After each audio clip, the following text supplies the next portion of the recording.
People, welcome or welcome back to Well with Mika, where we talk real wellness for your real life.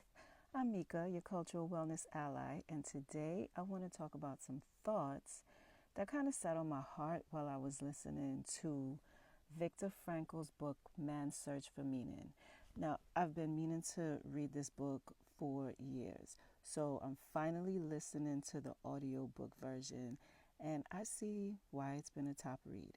I mean, Frankl describes how in the concentration camps, people survived with barely any sleep, very little food or hygiene, yet many still worked, adapted, and kept going. Now, to be clear, this was unimaginable, disgusting suffering, and tragically, many people didn't survive these disgusting, horrific conditions. But Frankl, what he observed was that among those who did endure, it it wasn't just about, physical strength alone that determined their survival. It was something much deeper because before those conditions, his thought was that many would have said, oh, I need this to sleep, or I need this pillow, or that to function, or I need my bed to be like this. Just the conditions had to be just right. But in these moments, in this time period, the human spirit proved far more resilient than anyone could have imagined possible. So as I'm listening, I'm thinking about the people around me, my own situation, and if we are in nowhere near anything as as terrible as what he was going through. So it made me ask, how often are we here telling ourselves that we can't do something or we can't start something until things are perfect? There's this myth of perfect conditions, and we do it all the time. It's the I'll start working out when I get the right shoes, I'll eat better once I can buy all organic, I'm going to meditate when I have a quiet space, my own personal space. But waiting for perfection, it just keeps us stuck. And Frankl's story reminds us that, look, survival, growth, even thriving, it doesn't come from ideal circumstances. It comes from our ability to adapt and find meaning in the mess. He made it through because he's thinking about his wife. He's thinking about, his writing. He's thinking about his purpose. And when it comes to discomfort and resilience, I'm not saying that you need to be skipping meals and ignoring self-care, though there's a place for that. What I'm saying is you don't need perfect conditions to begin. Discomfort, it doesn't always mean danger. Sometimes it's just the place where strength is built. So this lesson of resilience in impossible conditions, that's not even just unique to Frankl's observations. If we think of Harriet Jacobs, who escaped slavery, she hid in a 9 by 7 foot attic crawl space for 7 years. Now, that's a tiny little space. She couldn't stand up straight. She had minimal light and she endured like extreme heat and cold. Yet, she used that time strategically, watching over her children, planning, and maintaining her sanity by holding on to her purpose. What was her purpose? What was her why? Freedom for herself and her family. If we think about Frederick Douglass, who wrote about, a different kind of resilience, he talked about the power of knowledge and hope even when beaten down.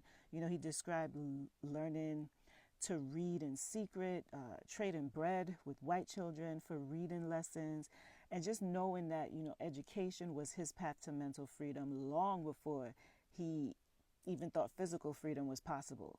He found meaning and strength in the very thing that his oppressors tried to deny him. And when I think about my own life and when you could think about yours, for me, for example, I live with RA, which is, it's chronic pain.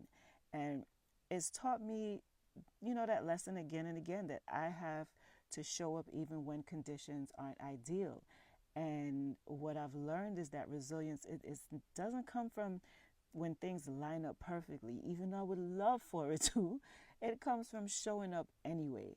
Just like Jacobs in that attic, Douglas with his hidden books, and Frankl in the camps.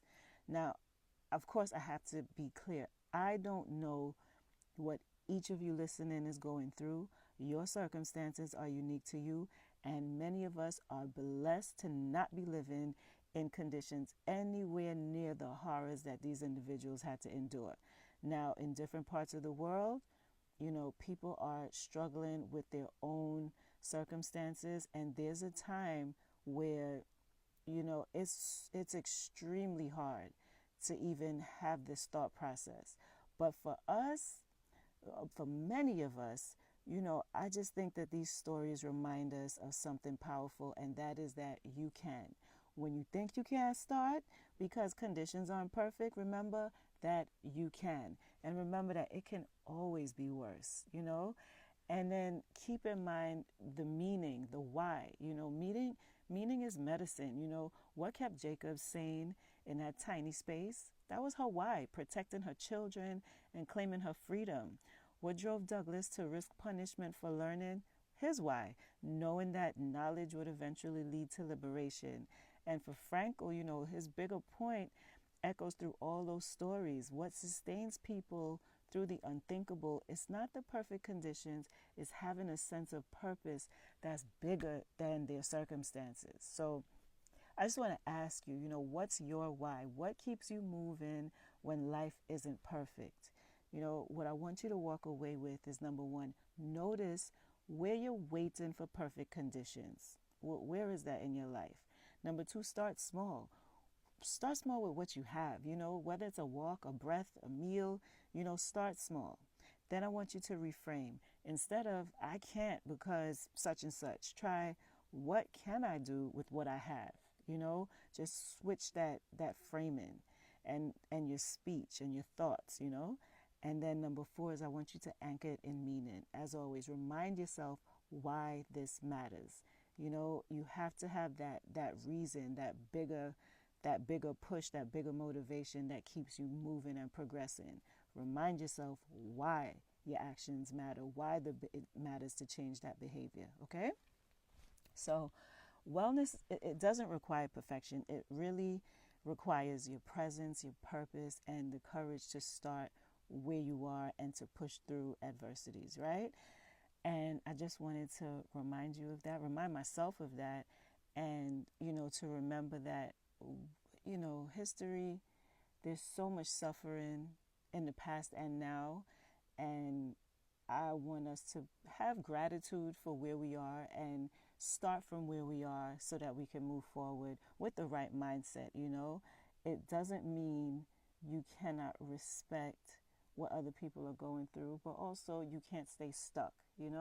So I want you to really dig deep, ask the whys, and know that you can, and start from where you are, okay? So thank you for joining me today. I hope that this resonated with you. Share it with someone who's been waiting for the perfect setup, or just needs that little extra motivation, that little reframing of their thoughts. Let's remind each other that we don't need to have the perfect situation to move forward, all right? Until next time, please take care of your body, take care of your mind and your purpose. And as always, happy healthing. Peace.